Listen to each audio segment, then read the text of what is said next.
Primate, a new horror movie about a chimpanzee with rabies that starts killing an entire house party.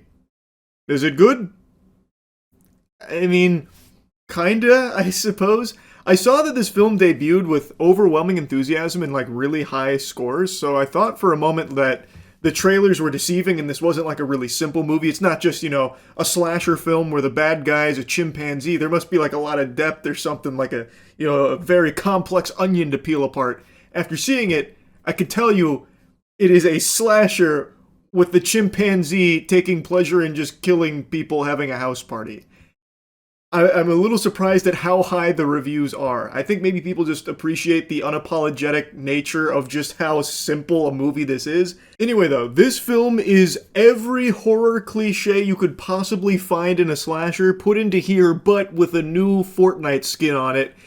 And I gotta tell you, the new skin does make it more entertaining. It is like actually very silly to see like an evil chimpanzee become fucking ghost face here. Like, even trying to scare and torment the people that he's killing. So there's a scene where he's got, like, an iPad that can, like, verbalize for him. So he starts spamming, Lucy, bad, Lucy, bad, Lucy, bad, Lucy, bad, right before, like, jumping on her from the fucking top turnbuckle to, like, go crazy on her. But overall, the film doesn't do anything you haven't seen a million times before, with characters making the stupidest decisions. And I know I say that for so many horror movies, but it's because it's so common. In this one, I don't think a character even accidentally makes a good decision. Anyway, though, I've already kind of dove into the meat and potatoes without even giving you, like the actual overview here. Obviously, we're going to be getting into spoilers. Here's your spoiler warning. So the movie is about a family that has a pet chimpanzee named Ben. Ben has been trained from the mother, who was a linguistics expert, to communicate with them. The mother has passed away, so now it's just the daughters and the dad. And one of the daughters is finally coming home after a long time away, and she brings her friend, who brings her friend, and they meet two dudes on the plane who are like your quintessential frat douchebag party, like, titties, a beer, yes! That is all they are. And they meet them on the plane. Then they go to Lucy's house. She's our main character.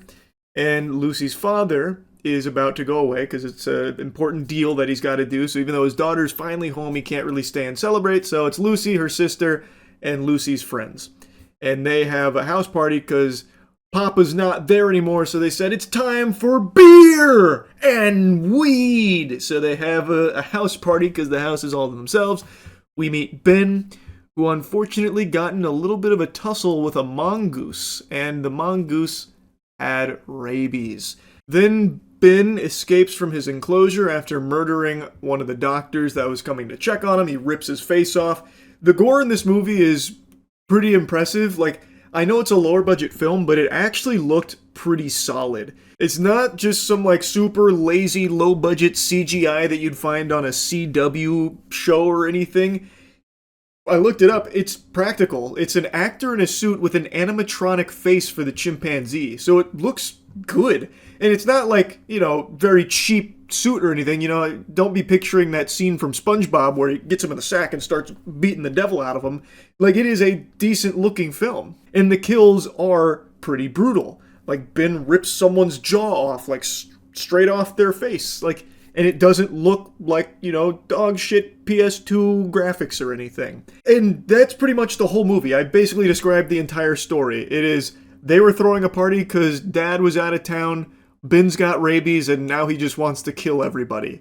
So they're trying to survive the night. And boy howdy, let me tell you, they do a fucking terrible job at surviving. They are worse at that than mosquitoes. And those stupid bastards fly into electric bug zappers. Like, it is crazy just how many awful decisions these characters make. So, for example, when they first start to recognize something is wrong with Ben, he's getting aggressive. He bites one of the sisters, and she's like bleeding out, basically. They jump in the pool right afterwards because they correctly deduce that Ben can't swim. So they get in the pool, and then Ben gets his iPad out and he starts just saying, dead, dead, dead, dead, dead, taunting them. And like trying to like circle them, and they're just floating in this pool for a while. Eventually, Ben like ambushes them, so he climbed over the top of the pool and then dropped on the other side to like scare them and like try and grab one of them, but fails. And he's just sitting on that edge, and the edge of the pool is right by a cliff. So the only guy here at this party decides he's going to be the big shot hero, and he comes up with a plan to push Ben off the side. And when he goes to push Ben off the side, Ben basically just flips him over instead, and then he falls to his death and has his head explode on a rock down below. Then Ben comes up and starts laughing, like maniacal laughter, like a comic book villain. Why would the guy think that the best choice would be to push the chimpanzee? The chimpanzee is a million times stronger than him. That was only ever going to end in disaster. If him, I don't understand that plan, because they had just discussed that he probably has rabies, like that's probably what's causing this, and they know he can't swim, and they would probably know that water would frighten him, and he's on the edge of a pool, on the edge of a cliff.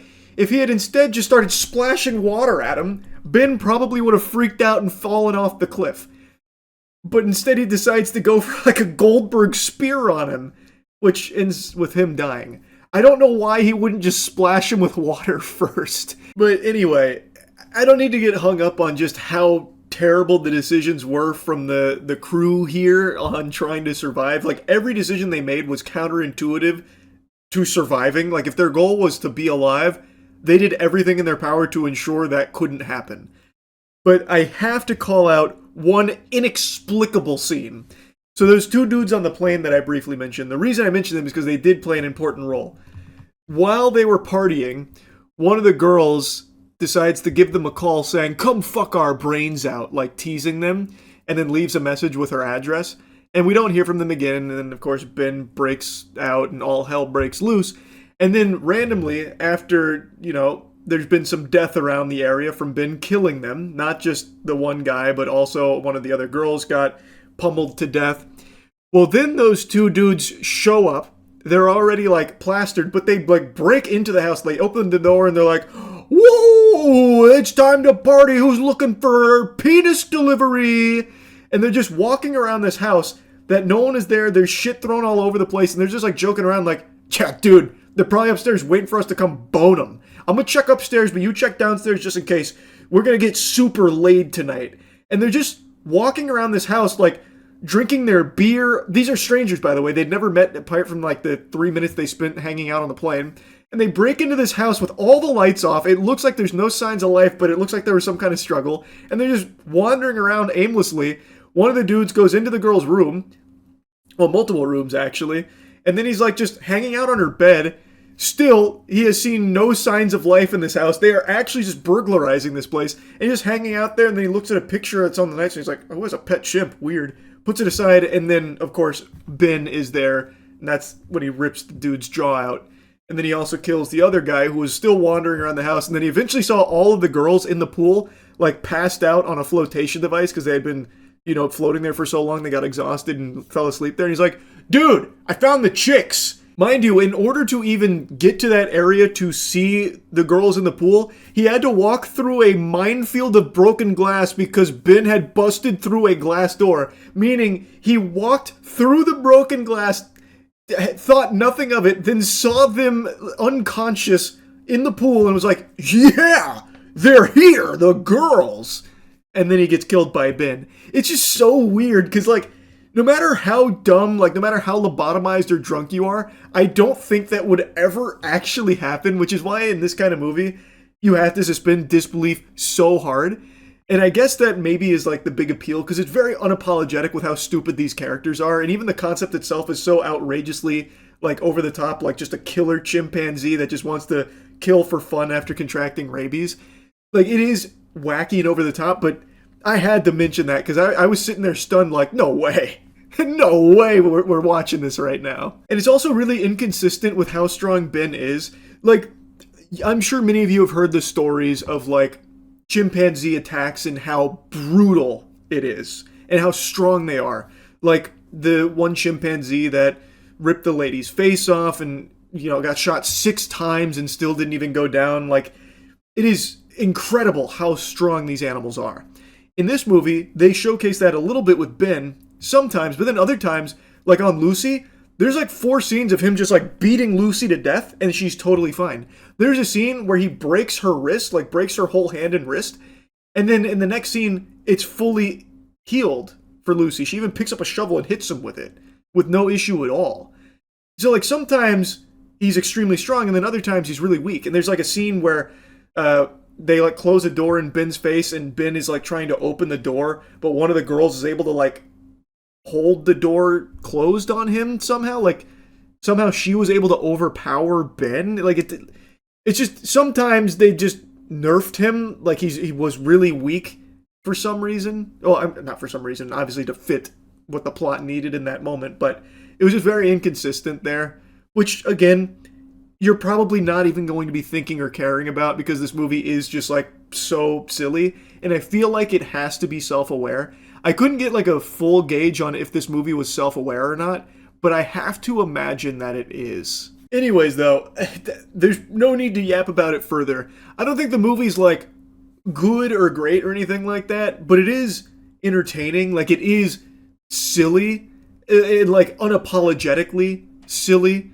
with how the film plays out in a lot of cases. So if you're just looking for like a really like, you know, simple, fun movie where a chimpanzee kills a bunch of people, that is exactly what you get with Primate. There's no bait and switch there. There's no false advertisement. That is exactly what you get. So yeah, I mean, that's really about it. So yeah.